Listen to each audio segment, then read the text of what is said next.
I'd like to welcome our distinguished moderator, Dr. Alisha Lola Jones, up for this panel.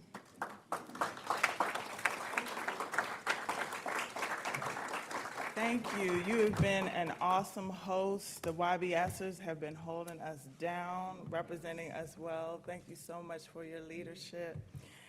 So this afternoon we have what I hope to be a really great panel discussion in store for you. How you doing, my dear friend, Reverend Mebane? So good to see you. We have with us some folks who, during the pandemic, really dug in, and I know folks are trying to cancel out productivity and all that stuff, but you know, due to pandemic shut-in-place orders, but these folks really, I think, did a pivot and demonstrated ingenuity as seasoned and emerging documenters, seasoned storytellers, all of them. And so I'm super excited to see what will come of this conversation.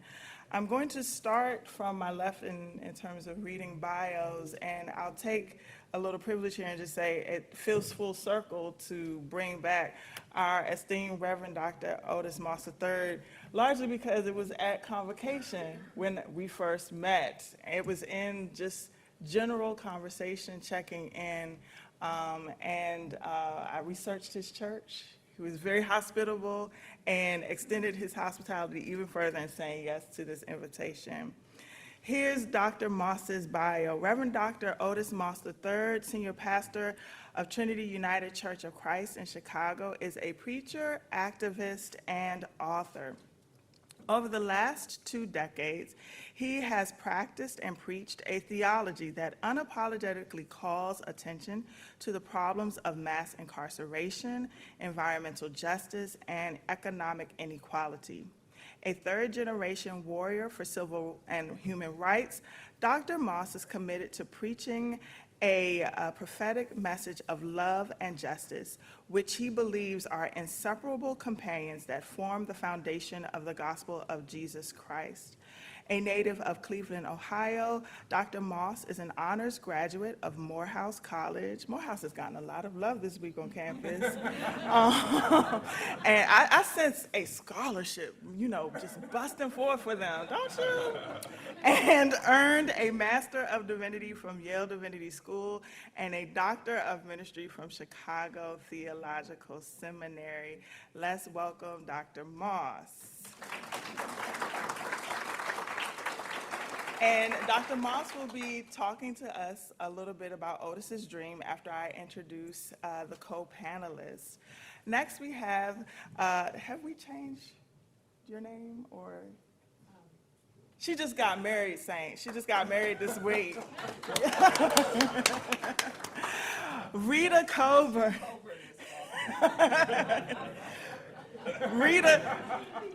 Rita Coburn is a Peabody and Emmy award-winning director, writer, and producer. And for many of us in academia, being able to have access to large grants like Rita, I was going to say Dr. Coburn, Rita Coburn has had, we're always seeking insights on how to secure that support. So I want to emphasize that. With nearly 4 decades in radio, television, and film, Coburn primarily focuses on the stories of African Americans by uniquely addressing the politics of our nation through their individual lives.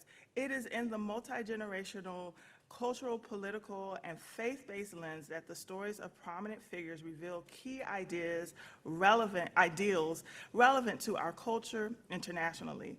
Coburn co-directed and co-produced Maya Angelou and Still I Rise for American Masters, which premiered at the 2016 Sundance Film Festival and garnered a Peabody Award in 2017. Yes. This past February, as director, producer, and co-writer, she brought Marian Anderson, The Whole World in Her Hands, to American Masters for PBS. Coburn's notable credits include historical documentaries on Black culture, The Oprah Winfrey Show, Oprah Radio, and BET Centric. She is currently at work on another historical documentary for American Masters. And if I can also just take a little moderator privilege and just say, she made a dream of mine come true. Among the many documentaries that I consult, she allowed me to finally get SAG-AFTRA status in working with her. So listen, a round of applause.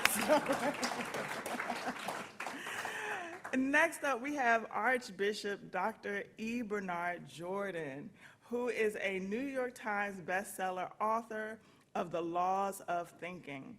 Brooklyn-born, rising from the obscurity of the ghetto to his present and current fame, he is known to millions as God's messenger, the master prophet. In 1983, he founded Zoe Ministries. He received his Bachelor of Arts from Kepler College. He also received his Master of Divinity and Doctor of Ministry from Virginia Union University. His most recent work is the documentary film America's Black Prophet. And a little known fact about Archbishop, I've known of Archbishop since maybe 10, 12 years old, and it's just been really cool to reconnect with him, his ministry, his family, and also just to see the beautiful contour of his theological life, and I think we'll get a sense of that today. So let's welcome him and the entire panel.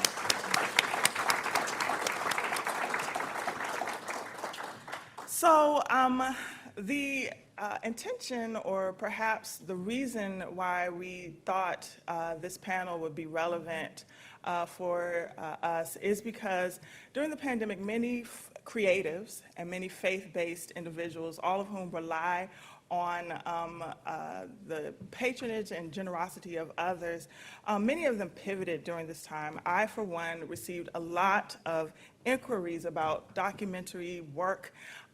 Folks were very productive. However, these individuals demonstrated a particular prowess in how they told the stories as insiders to the narratives that they sought to bring to life. And so I have given them just a brief prompt to consider for our time to start off. And if it's okay, I'll start with you with the prompt. Just could you talk to us about the ways in which you demonstrate your unique approach to African American storytelling through the medium of documentary film? Dr. Jones, thank you very much. I'm just delighted. I'm on now? All right, we're good. First, Dr. Jones, I want to thank you.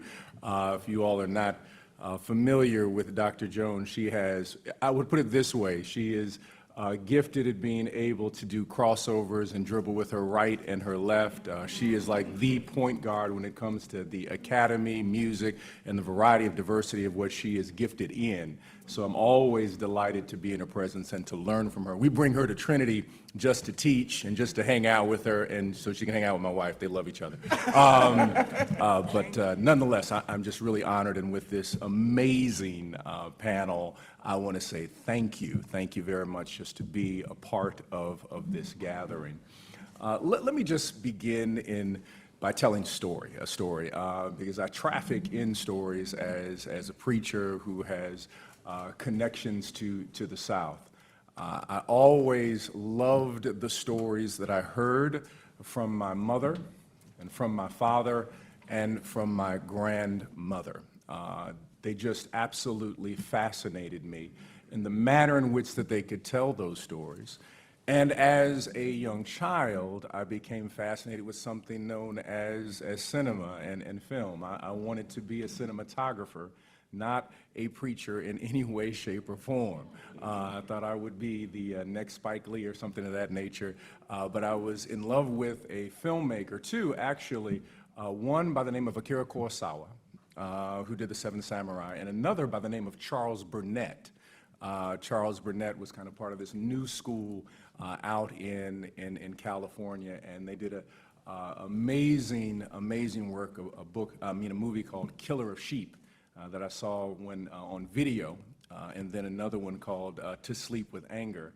And this gentleman was just doing some incredible work. And then, of course, Spike Lee. So I always had this yearning to be able to tell stories differently, because I realized that when you took the auditory, you took the visual, and you merged those things together, people remembered those stories. And then I realized that what Black Southern preaching did is it used the auditory, and with the call and response, you could create a picture in the imagination of someone's spirit. And if you could move and take the technology that we know as cinema and utilize that, you could then place those pictures, because people remember certain things that they saw in a film more than they remember what they heard in church. And if you could merge those two things, and the church has always done this. We recently went to Ethiopia and made our way to Lalibela, just beautiful and wonderful space. But the utilization of telling story and also with visuals in the construction of the church. And we went to one church, a rock-hewn church, where in order to get to the sanctuary, you had to descend into darkness through a tunnel to come out into the sanctuary. That you had to walk through darkness and had to have someone in front of you that had to tell you that you were about to see the light, even though you hadn't seen the light yourself. And then climb out of that particular darkness, and there you were in the sanctuary. And they were saying that you have to experience the gospel, not just be told about the gospel, so that you may embody the gospel. And that is a part of the artistic nature that I believe that within the African American tradition, preaching, homiletics, and worship is not just perfunctory, but it is also an artistic art form that happens in the midst of worship. And so that's my kind of framing and background. And I believe that the new storytelling of how we communicate in reference to the gospel will be the utilization of current technology. That's why I'm kind of a Jesus brother. I like this guy. Jesus always uses a different methodology, but always the same message. So for one person, I'm going to use this methodology. Another person, I'm going to use this methodology. And the challenge of the church is that we deify methodology over message. And so that we always must use this methodology, and it becomes an idol. Let me do a little test real quick. How many people here remember or know of music on a 78? Anybody here, any 78 folk in here? Oh, good, all right, raise your hand, all right. Any 33 people, 45 folks, spindles, if you lost it, you couldn't play nothing. Okay, any 8-track people here? All right, 8-track, straight 70s up in here. All right. Anybody with an LP? Remember LPs? LPs. For those who don't know, those are like large discs, CDs. Those are like large CDs. Where are my cassette people who remember mixtapes? Come on now. $5 out of somebody's trunk, cassette tape and whatnot. How many CD people do we have in here? Oh, good, CD people. How many streaming folk who own absolutely all their music is in the cloud somewhere? Okay, all right. So now the beautiful thing is I just mentioned all these different methodologies.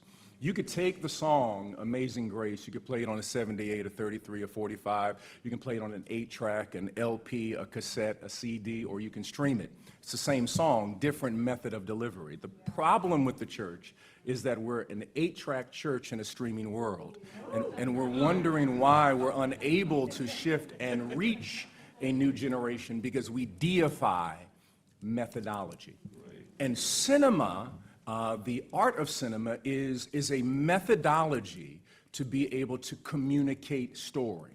Whether it was the Gutenberg Bible or it's the utilization, you just got one of them brand new red or already cameras or something of that nature, to be able to tell the story. And I believe that's the beauty of where we are in this moment, that we can tell stories in a new methodology, and people will remember that story, and that story will go farther than any particular preacher will ever go. And it will be remembered in ways. the story. I still remember seeing Still I Rise, going to a screening in Chicago for Still I Rise. And we had a group of people from our church, and they remember that story, and it changed the way they saw our poet, prophetess, and sage, Maya Angelou, because of that story. And I believe that filmmakers have a responsibility that when you merge story and you merge the prophetic narrative of the African American tradition, you can then produce children, one named liberation, the other named transformation, when they merge together. And I think that that's the beauty of the story, and that's my story, and I'm sticking to it. Thank you. And you know, though it was an illustration, it actually hits home to me as a music researcher in the classroom like this every day, where I have students who were born in 2000, and they come and they see the syllabus, and they ask me, what is a cassette? Or they ask me, what are leaner notes? So when he mentions these media, these methods, it's resonating pretty tight for me. It really is. So thank you for that illustration, and I hope you heard the shout out that was given.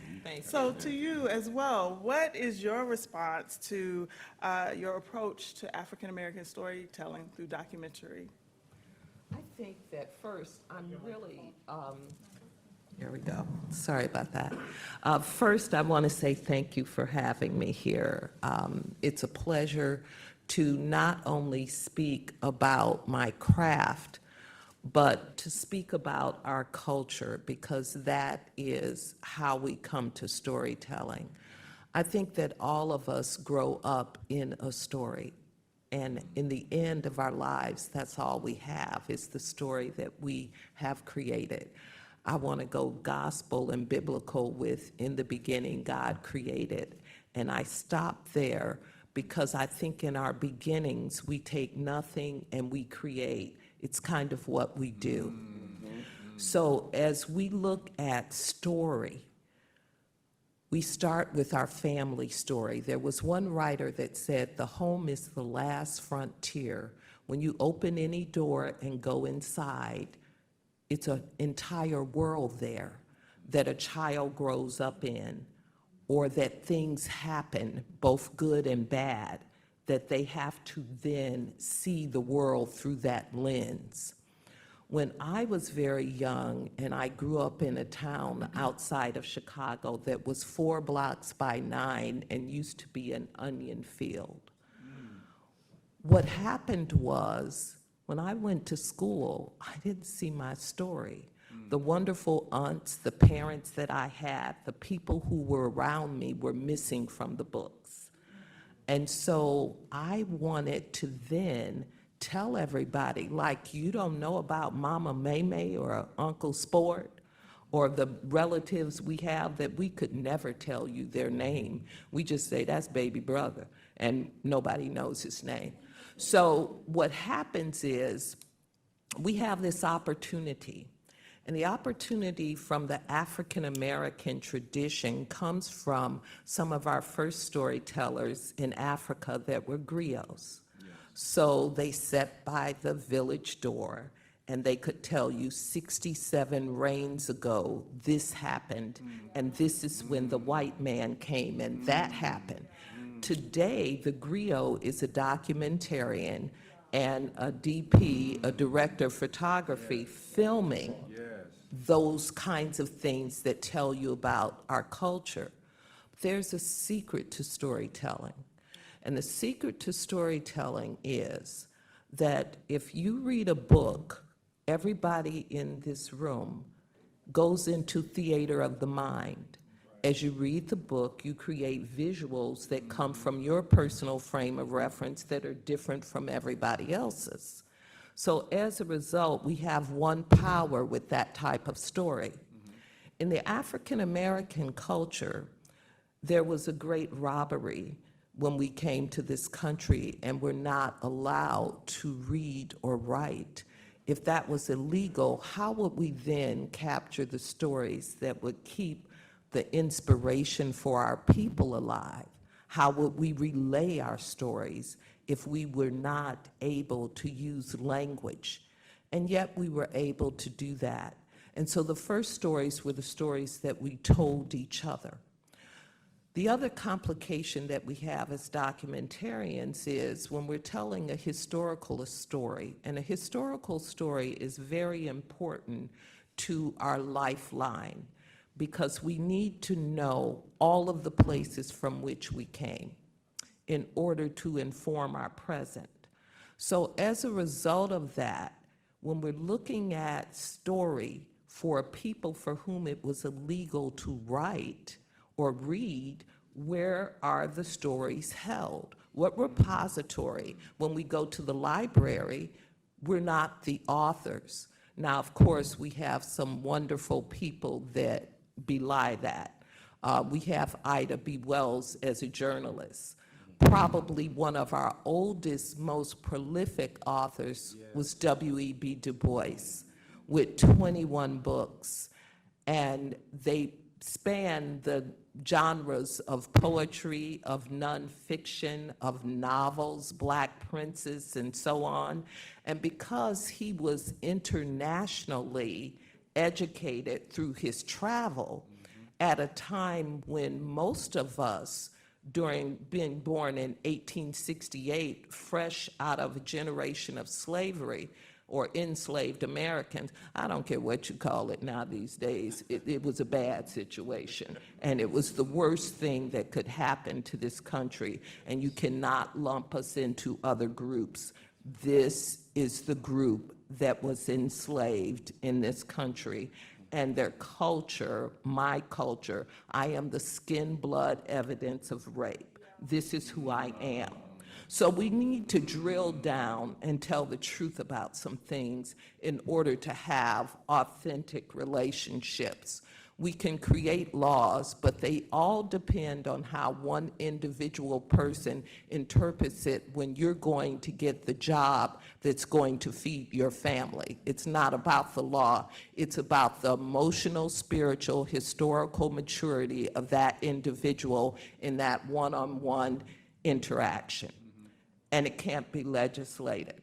So when we do documentaries, we do something else. With a book, it's theater of the mind. With film, we concretize an image. So everybody in here, I'll steal from your treasure chest of ways of being. When you hear Thriller, you see Michael Jackson doing the moonwalk with that glove. Okay, we concretize that image. When you hear Reasons by Earth, Wind, and Fire, you think about who you loved because we did not have videos of that then. So you were in theater of the mind. When I turned on my TV and saw Fathers Knows Best, I knew that I was not a part of that because you concretized that image.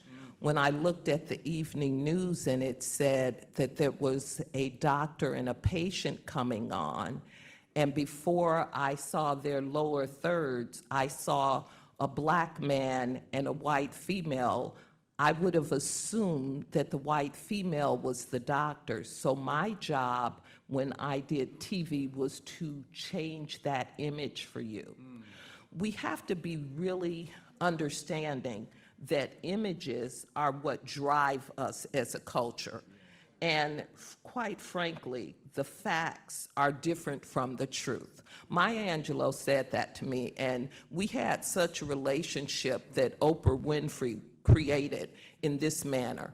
When she became one of my hosts, it wasn't the first time I had interacted with her because I used to interview authors for Chicago Public Radio. But when she became my radio host for Oprah Radio, Oprah said, she's older, I want you to go down and take your radio equipment. I don't want her to have to go out to a studio. When I got down to Maya Angelou's home, she said, your room is upstairs. I don't want you to go to a hotel. I want you to stay here.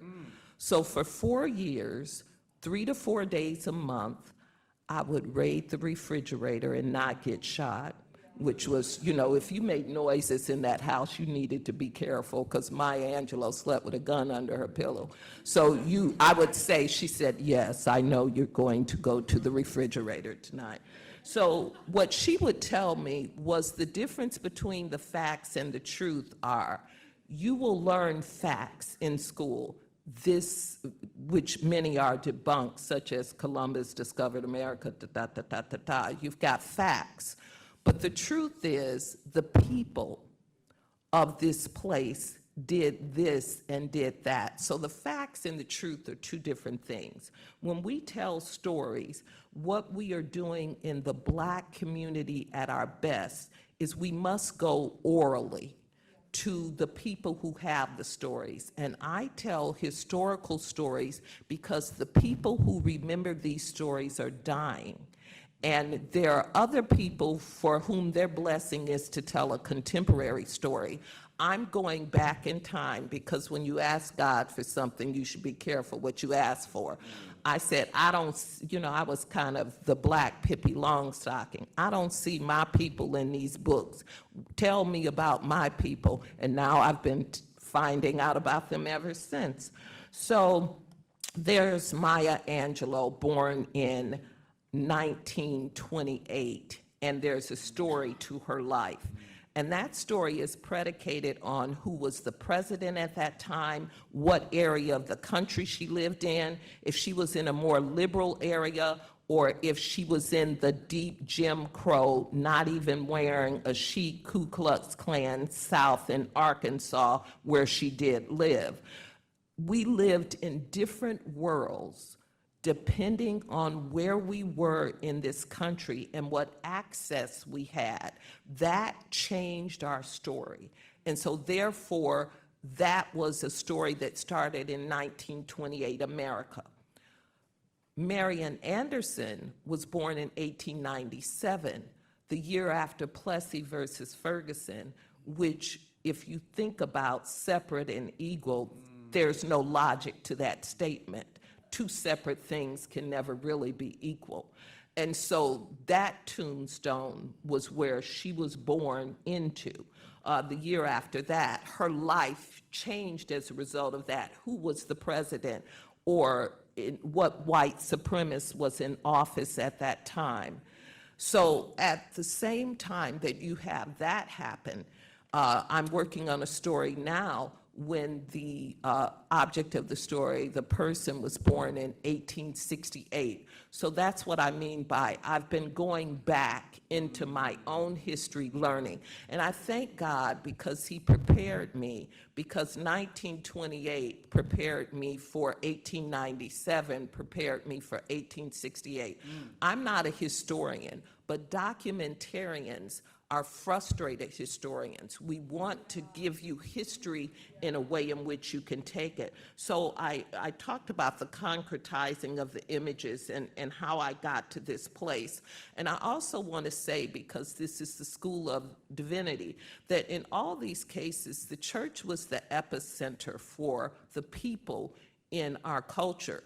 There was the time, I can't say post-slavery, I can just say when slavery supposedly ended, that the church became the place where the government was for Black people. It was where we got our education, where we got food, where we found out about jobs, where the sick people could come for whether it was deliverance or physical healing.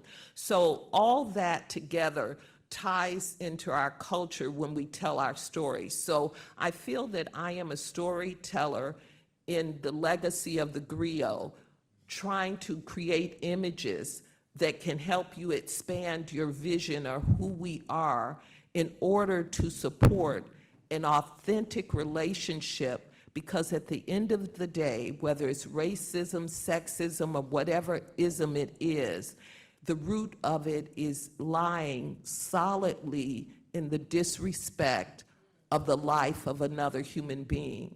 Whenever we get to the point that we respect each other's lives, then we will get to the point of that type of freedom, and our stories will change. Thank you.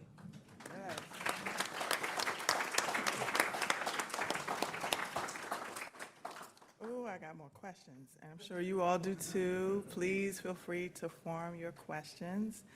Next, we have Archbishop Dr. E. Bernard Jordan, who I would like to discuss your approach to African American storytelling. And I'll say, here we have legacy exemplified through your documentary with regard to your grandfather and what was bequeathed with regard to civic engagement. And we have legacy here as well as a woman, a Black woman, in your projects and the voicement of our stories. And with Archbishop, we have one speaking for himself and a community. Many of our generals, as we like to say in the church, do not get the opportunity to speak for themselves. So I might be framing your response, I might not be, but, but would you please tell us about your approach to storytelling? Thank you, thank you, thank you. And thank you, Dr. Alisha, for having this and putting this together and giving voice in a space where voice may not have the opportunity and creating the pathway. We did the documentary, America's Black Prophet. Just to tell you a little bit about myself, is that I got called into the prophetic ministry at the age of 15, and I started prophesying. At the age of 23, I was standing in the country of Swaziland, prophesying to members of the royal family. In 1987, I was in 1984 Swaziland, 1987 at the United Nations, and prophesied the end of apartheid. And then started writing a volume of written judgments book, volume 1, 2, 3, and 4. We wrote in 1996 about the first African-American president, and then come to find out he came out of Trinity. And people at the time said that prophecy would never, America having a Black president would never happen, along with Hurricane Katrina. But during this time, while this book was being formed, we've noticed that it could not reach beyond the four walls of our local church. The members knew about the prophetic word, and then some of our evangelical friends knew about it, had the platform to put it on their TVs and radio show, but kind of pushed it to the side because it didn't speak to the particular views that needed to be spoke to. I began to learn the people that control the image controls the history of the people. And so therefore, we would need to become image makers. I was on television, I was on BET, Word Network, all these different networks, bringing the gospel and funding it my own self. Sitting in the living room of Winnie Mandela, which I thought would only be about 10 minutes, ended up being about a 4-hour meeting. And we just kept the camera rolling. She says, I want you to meet the old man one day. And she told about her story about being in prison and the different things she went through.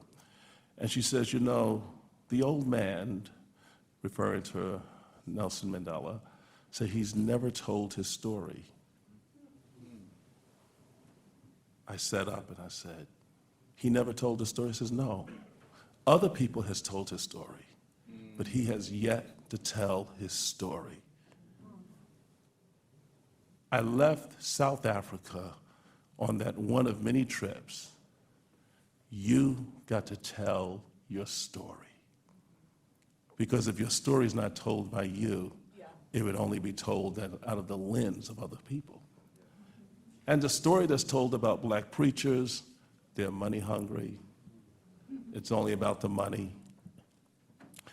And as a result, those images that have been portrayed in Hollywood about the preacher, in film and in movies, those images still live. And every time we go to the pulpit, we are faced with those images.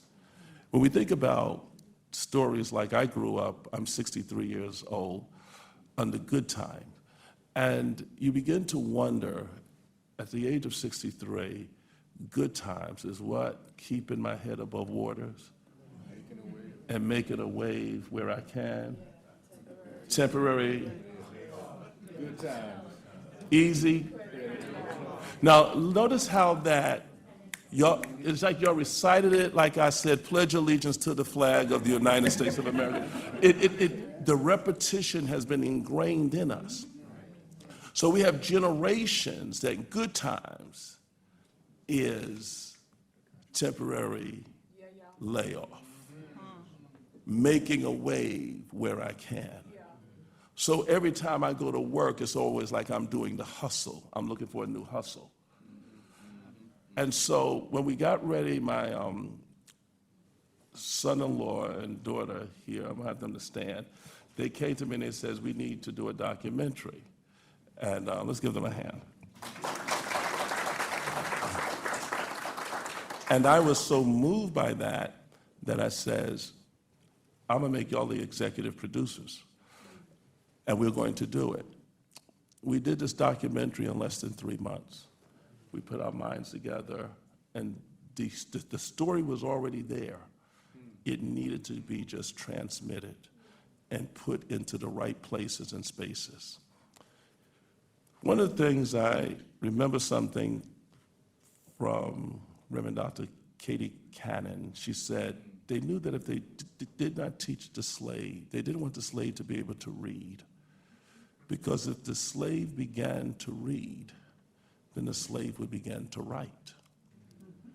They didn't want the slave to be able to write, because if the slave was able to write, then the slave would begin to reason.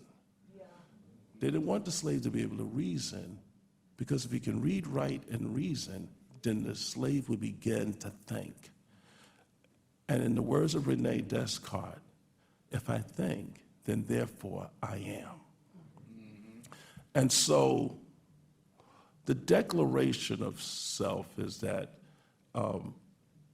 in this documentary, we pulled it together. We had the testimonies of people like Reverend Al Sharpton, who we've been prophesying to him for over 30 years, and prophesying to him during the years of the Tawana Brawley. He tells it in the story, and Reverend Jesse Jackson is there with them.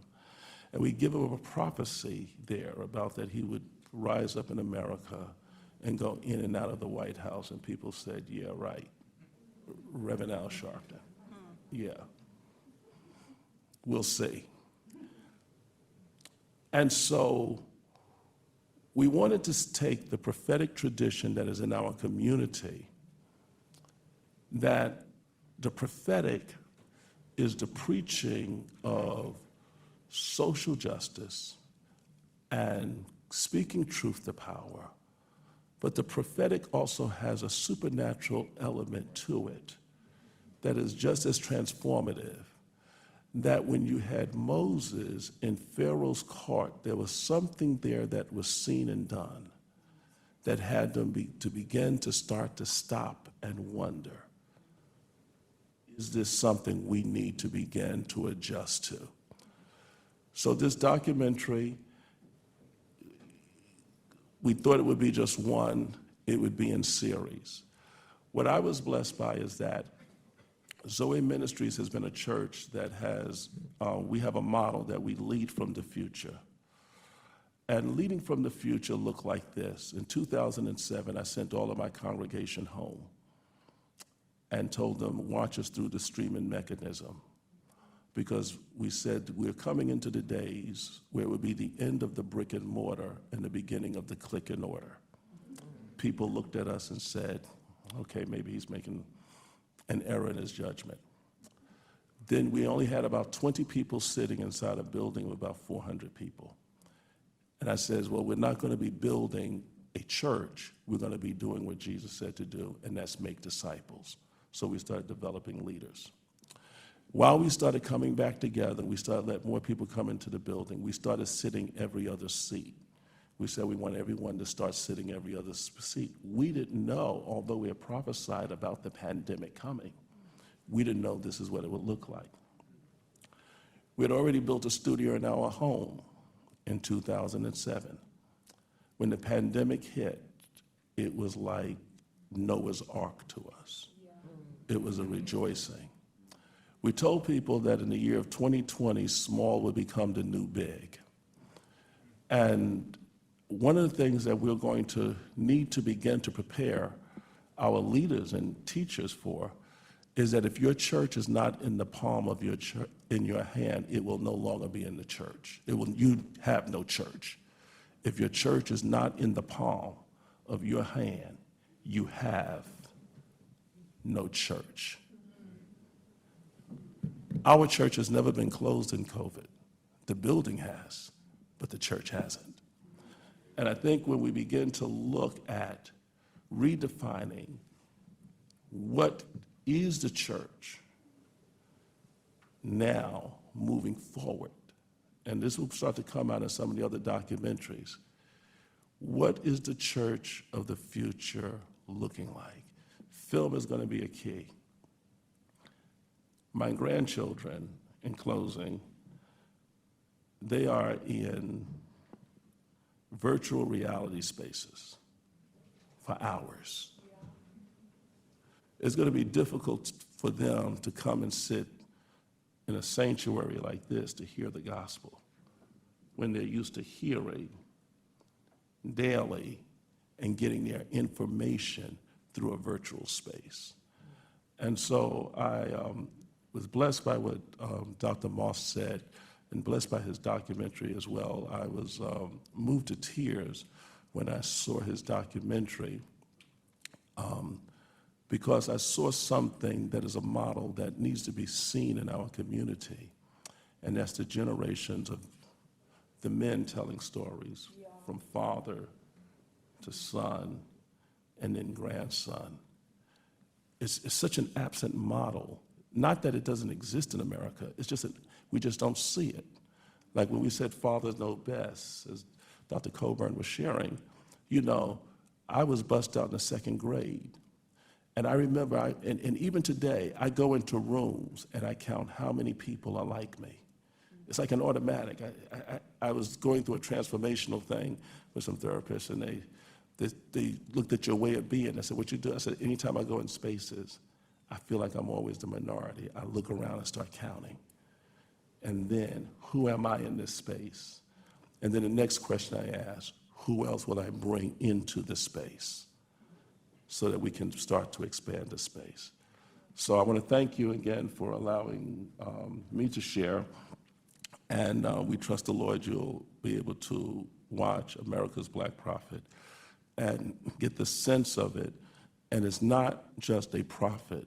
We're not raising up a voice. We're raising up a community. It's a company of prophets, like the biblical model.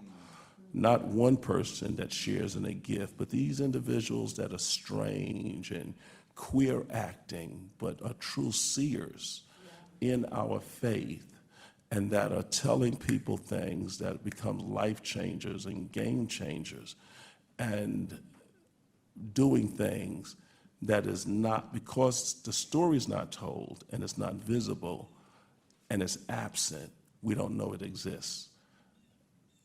The film will begin to unearth that. Thank you. Thank you, thank you.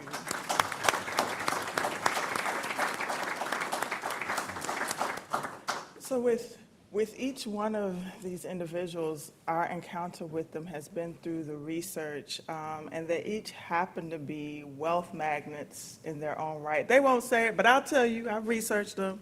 They are all wealth magnets and resource magnets in their own right.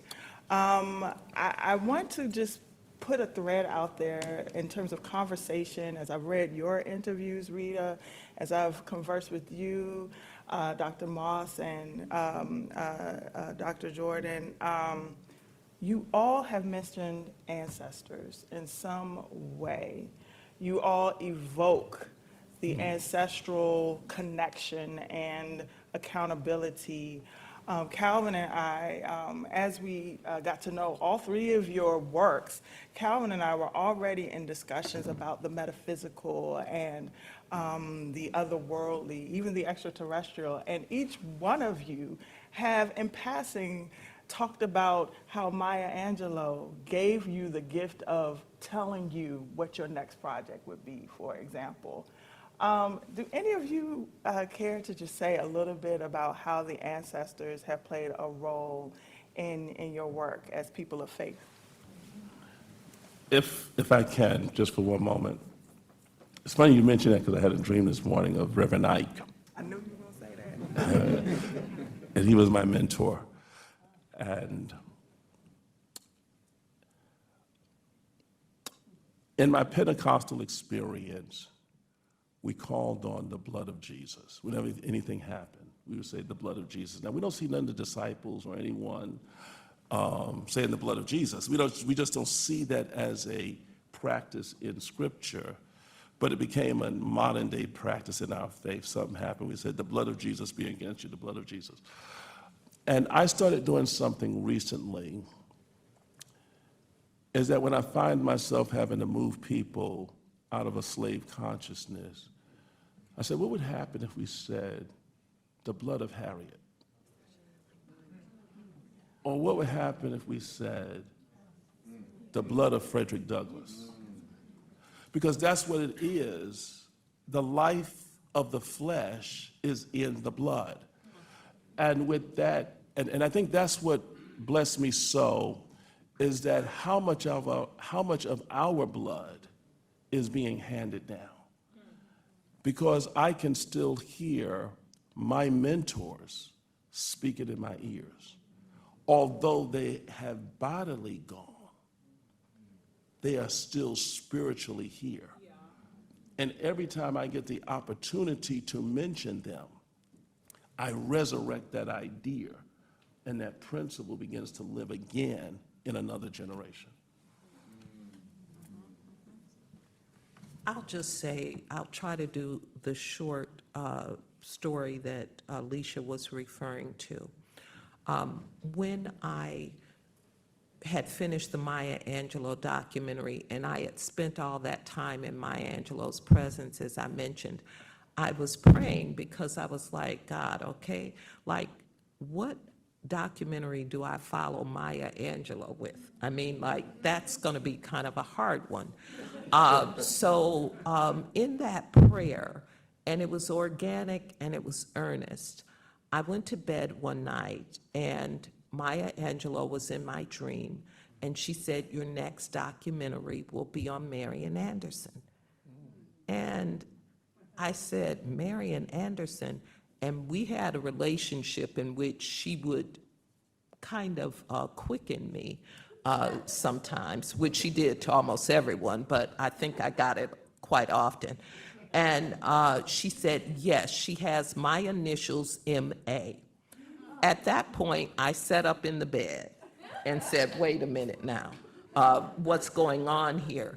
And I know it to be true because I was sleeping with my computer at the time. I just got married, so you'll get that. So I was sleeping with my computer at the time, and I opened it up and I searched for any documentaries on her and any books, and I ordered the book, My Lord, What a Morning, when I woke up, because that was the book that I would read. I then went chasing Diane Carroll, who didn't want to do a documentary, with many dinners, lots of money, and that didn't happen. And someone else told me they were doing that documentary on Marian Anderson. I tried to find the book. Anybody that knows me, I know where my books are, couldn't find it. And then when I decided to give up on this thing and go play golf, which is the other thing I love to do, I'm getting off the course 2 years past that story, and American Masters calls me and says, we have a documentary we'd like you to do. And I'm like, what is it? And they said, Marian Anderson. I said, I'll do it. They said, don't. I said, no, don't say anything else. Let's just paper up here, because this is my documentary. The point being, I'm not the person that believes people come back from the dead, but I believe that when you believe in God and you ask him for something, you can't really tell him how to give it to you. And you also need to listen. God doesn't ever stop speaking. If he called the whole world into being with words, he's kind of a wordsmith. So he doesn't stop speaking. You're not listening.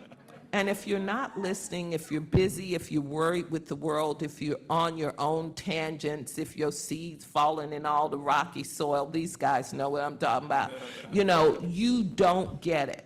But the minute you tune your ear, incline your ear, then you hear what you need to hear.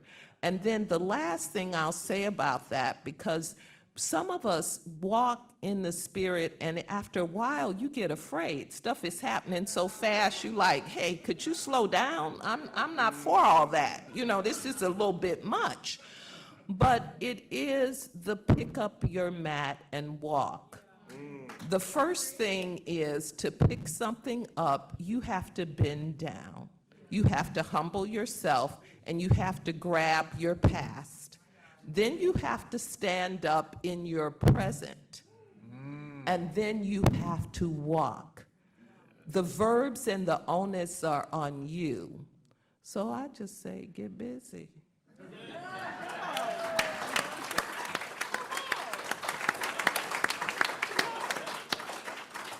But I'm taking notes from my Sunday sermon. Reverend Rita, that's good, that's good. I love it. To add to what has been stated, within my family, the sharing of story and the lifting up of our ancestors was, and has been, and still is preeminent. The story of my grandfather, whom I never met, and the story of my grandmother, who I never met, Magnolia and Otis Moss Sr. I heard the story over and over and over, and it was lifted up about Troup County, Georgia, and that they didn't live in LaGrange, they lived in Troup County, making sure that it was very clear LaGrange was a city. Y'all ain't never heard of LaGrange. And Troup County was the country. And so my father would, when he would preach, especially when he would talk about voting, he would share the story of his father. And his father was, my grandfather was a sharecropper, raising 5 children. Now, the fascinating thing that I did not know until I learned more about my grandmother. My grandmother, Magnolia Moss, died as a result of medical apartheid because she couldn't be treated because of segregation. She had just given birth. I think my uncle was probably about 6 months at the time that she had passed away. What I did not know is that as I learning about this documentary that we did, is that my grandmother was the educated one of the family who then taught my grandfather how to read. And when she passed, he refused to get remarried. And in the 1930s, that would have been the typical thing to do, to get remarried, but his deep love for his wife, and he did not want to remarry to have someone. He was going to raise these 5 children as a sharecropper on his own. Second thing is, he decided that he was an interesting person in that, and I'm learning all of this from my aunts and my uncles, my uncle and my father, is that he refused to be sharecropper on white land. So he found a black family that owned land in Troup County, and he said, if I can work this land and you treat me fairly, I can raise my family right over here on this small piece of land. So he was treated fair. The family, the owner, the family passed, and a large white family sent some black guy to act like he actually had inherited the land. But my grandfather sniffed it out. And he took 5 children and said, there's no way that I'm going to work for someone who's going to exploit me and my family. And he left that day not knowing what would happen with his family, but he says, I trust in God. He was a deacon, and he found another family about 10 miles away that actually owned land and was able again to then be a sharecropper. And so my father would tell these stories, and so let me tell you the serendipitous and sacred way in which the documentary really came about. There was a woman by the name of Jenny Morgan who heard Oprah Winfrey tell the story of my grandfather. She's a teacher in Columbus, and she wrote a song for her children, her students. basically just said Otis walked and walked and walked. It was a nice little, little song that she put together. It was cute, but she wanted my father to hear it. And then we set up a Zoom so that my father could hear this teacher in Columbus just say, this is what I'm telling the kids. I want them to know the story of your father. And that became very clear in that moment. After we got off the Zoom talking with my parents, I said, we need to go ahead and move forward with doing an actual short, a documentary in reference to that. So I'm going to begin to write and work the script. So I started working and writing on the script, and I decided to send it to individuals who were in the industry. I was not going to send it to any church folk, because people say, ain't that nice, Reverend? That's cute. I didn't want that. I wanted real people who were in the industry who could actually make an assessment to say, hey, this is terrible, you need more work, here's a class you need to take, whatever. So there were several people that I sent it to. They said, hey, you really got something here, you've done a great job. And I inquired with another friend of ours who is a documentary filmmaker, actually, a sister by the name of Dr. Kelly Pope, who did a documentary called All the Queen's Horses, which was about a woman in Illinois who stole about, I think it was like $200-something million from a city. And it was really a kind of a talk about racism also, because she was white. She just said, oh, I inherited all these horses and I inherited the money. And nobody ever thought twice about it because, they assumed looking at her, there's no way that she would steal. But anyway, so I inquired with her, who should I talk with? Said, I've got someone that you should talk with just to have a conversation, a person by the name of Keith Walker.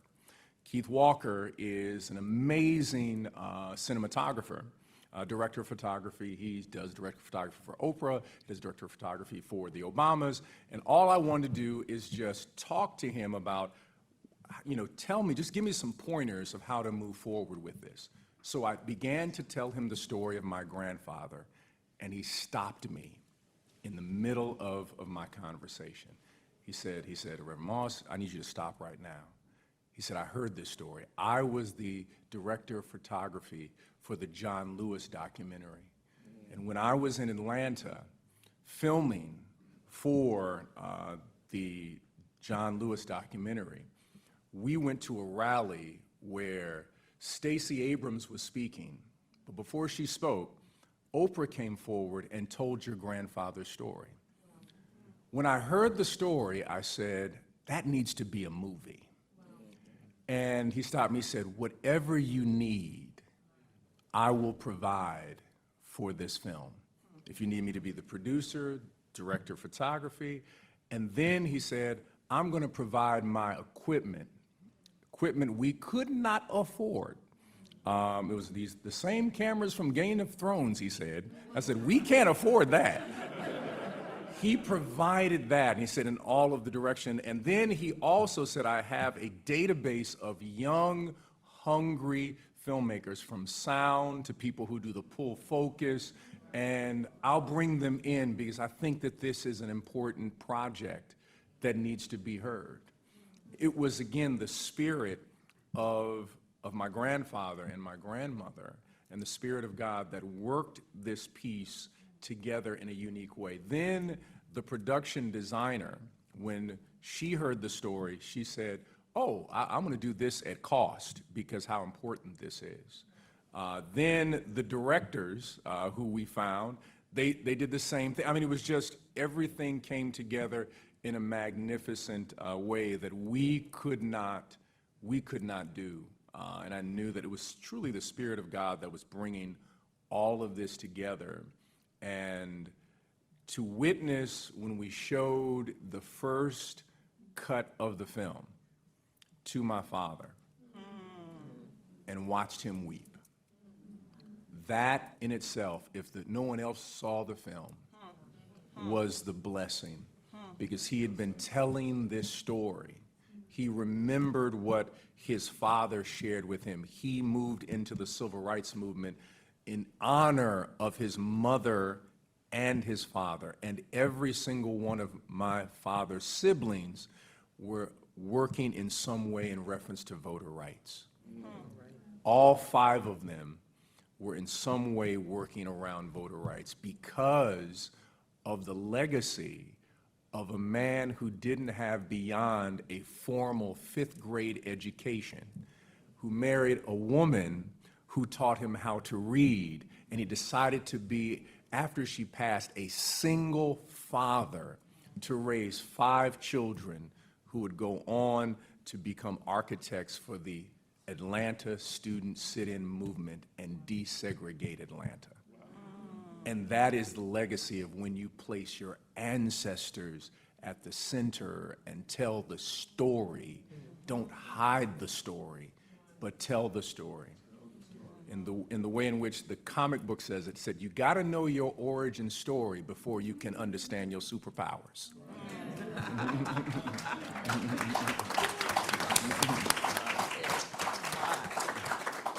So we were told that if we go a little over, we have just a little bit of grace, but I do want to signal it is 3:35, basically. We're going to take 10 more minutes, and if you have questions, please prepare them.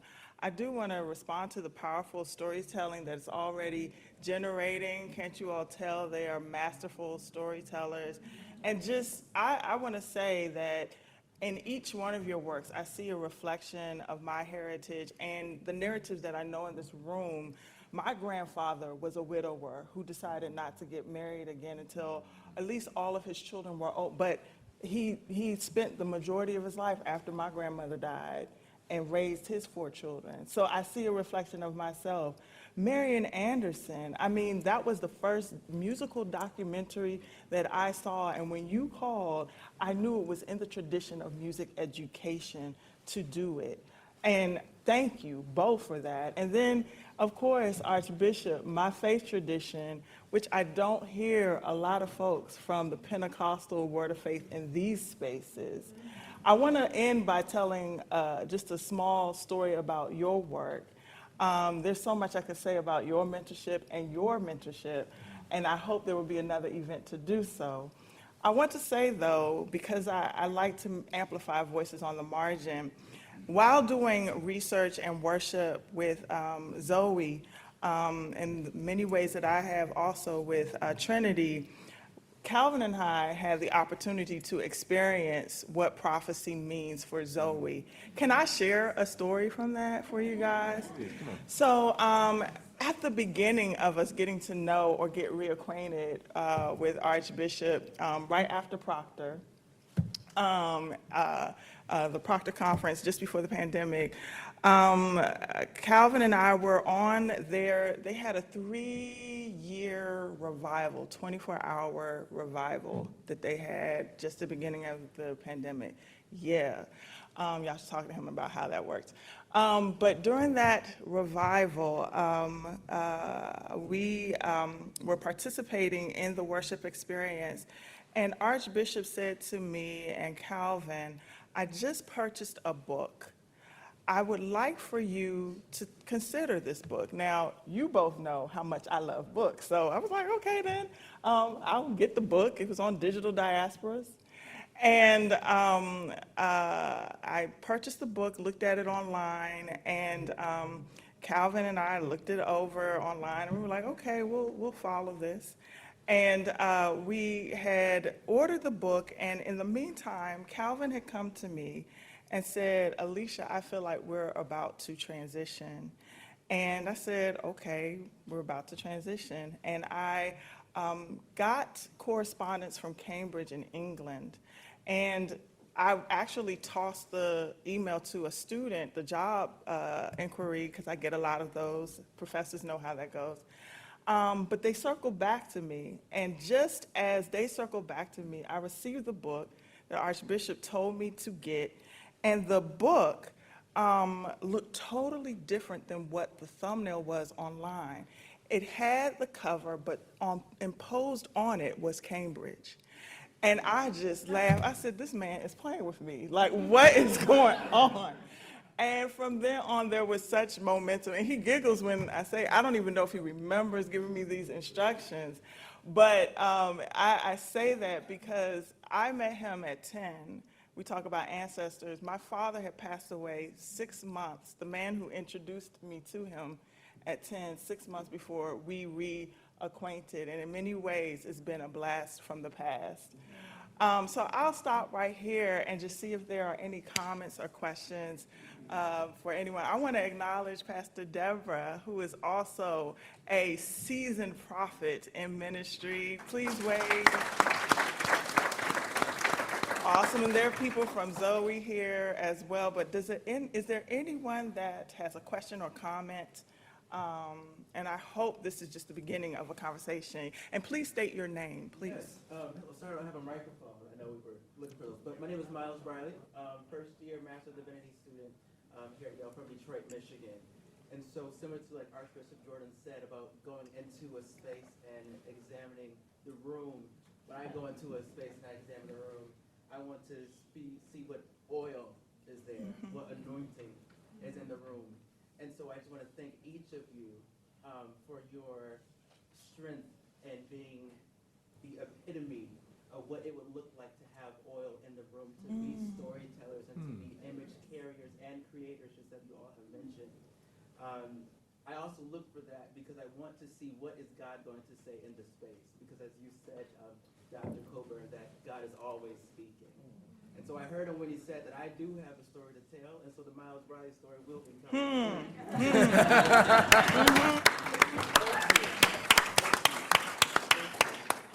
My question, that was just my gratitude. I want to acknowledge the gifting that is always tested, but you all have stood the test.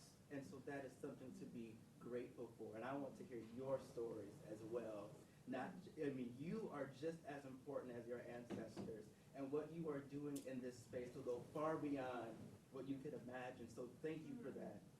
My question is, is how have the films that you've created, the stories, how has the oil within those stories prophesied to the devotional walk of faith in your own individual lives? Nice. Nice. Thank you.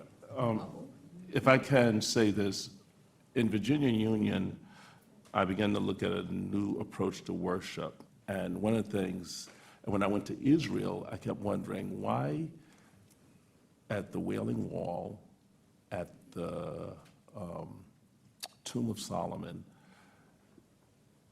everywhere there's books, books, books, books, books, books, books, books, books, books. And it was when I was in seminary doing my master's degree is where I began to learn study was worship. And I thought worship was being on my knees praying or lifting my hands up in church.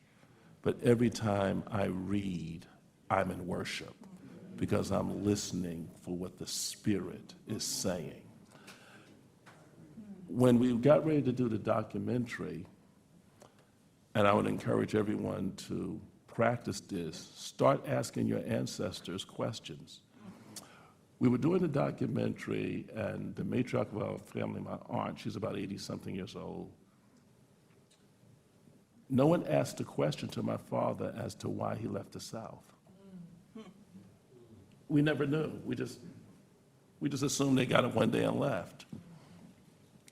It was in the interview with my aunt. She says, "Oh, yes, you didn't know? They burned a cross on the land." And him, my father, and his brother left the next day for New York. It was in that moment I started picking up the book. Oh, honey, what's the author's name? I started reading about Isabel Wilkerson. I said, I have to get in touch with her. Because I started reading the book and listening to the audiobook. And the way she dealt with the whole migration.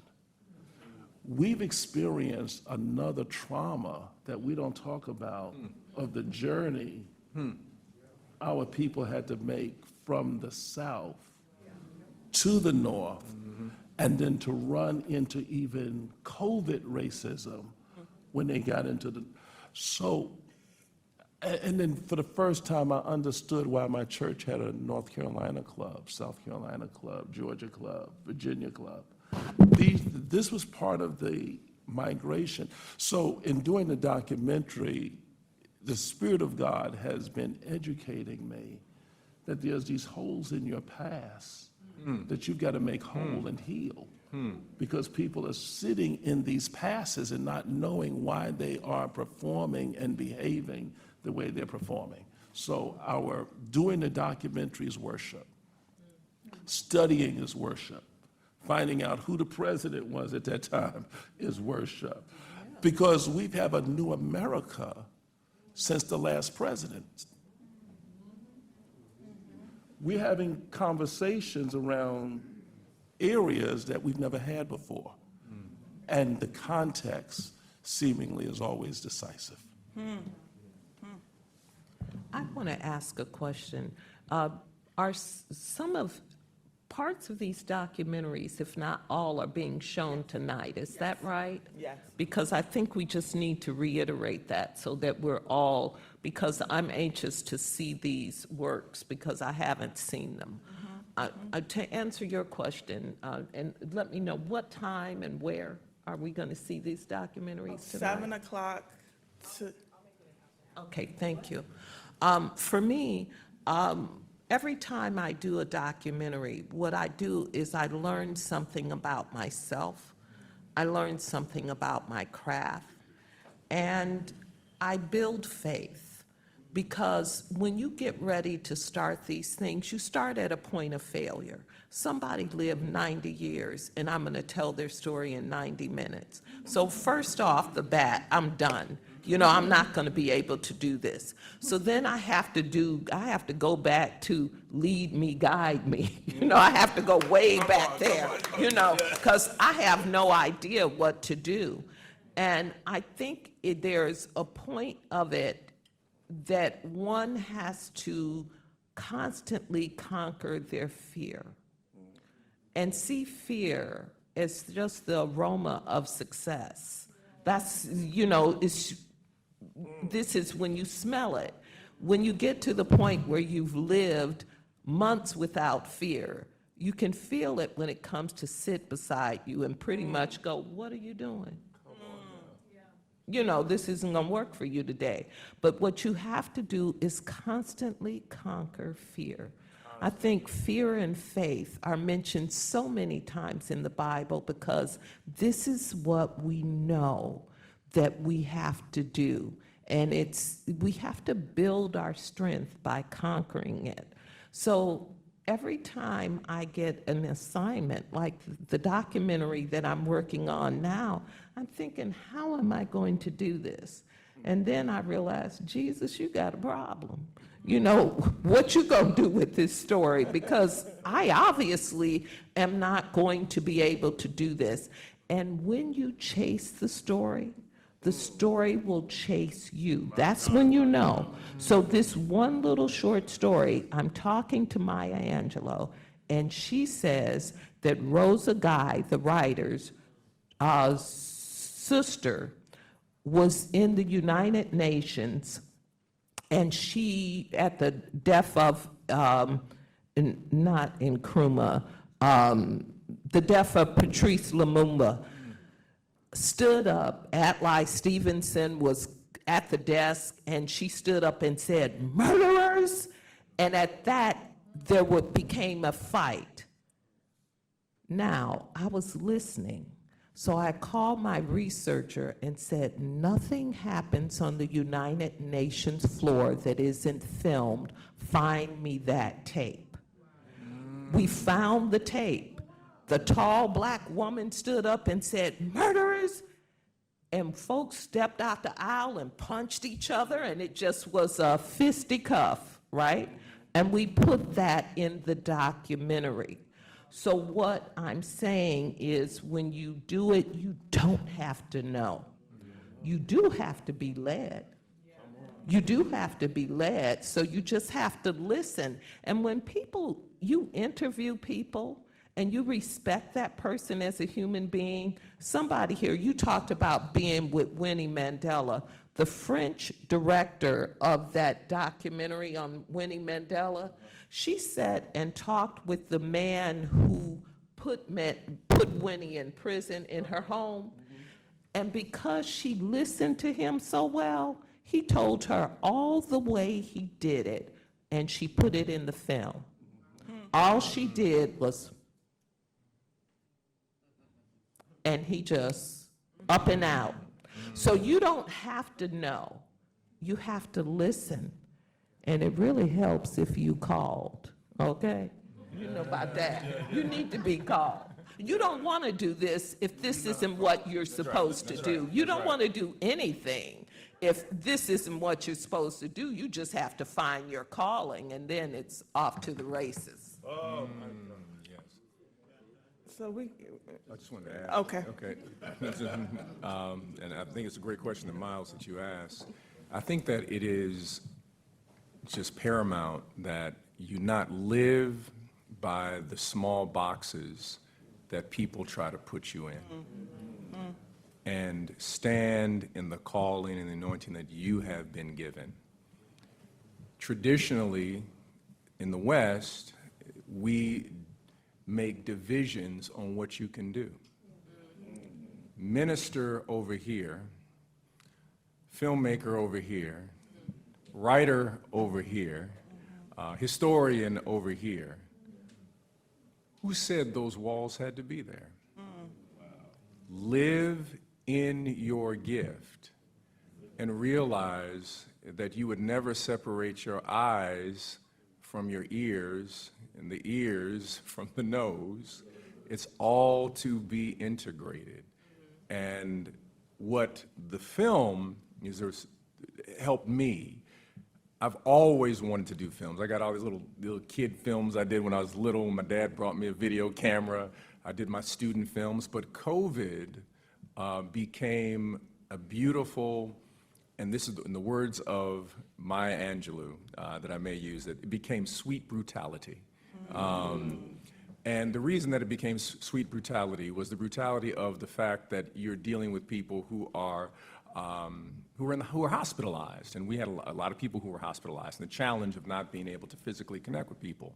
But it became very clear to utilize this moment to produce and develop in a new way, a new what I call cinematic homiletic. And so we started creating films at church that helped us practice to eventually do the documentary that we put out. you even had a Bible study that you were looking And at. we did a whole cinema-based Bible study. Did a whole piece that it ended up going viral in reference to, it was called The Cross and the Lynching Tree, a Requiem for Ahmaud Arbery, where we utilized those particular techniques. And the editing, the choice of what B-roll we would use. And remember, every time you write a sermon, you are writing a script. That's right. And so the question is, are we only going to write a script that's for the small film festival? Or are we going to write a script that also can be utilized for a wider community? And we're going to have to learn the techniques in order to produce and curate stories in a new way, I believe, that will reach a new group of people. Thank you. you. Thank you so much. Thank you to our panelists.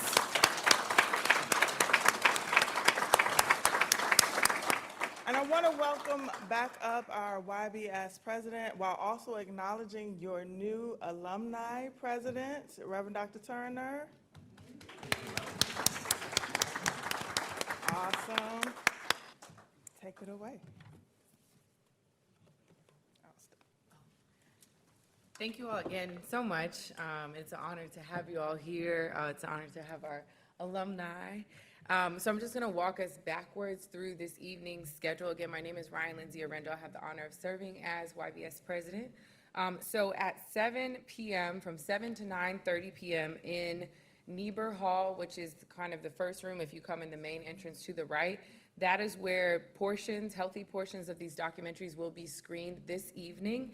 During that time, also in the old common room, there will be coffee and dessert, so you're welcome to sit for as long as you like or come and go during the screenings this evening.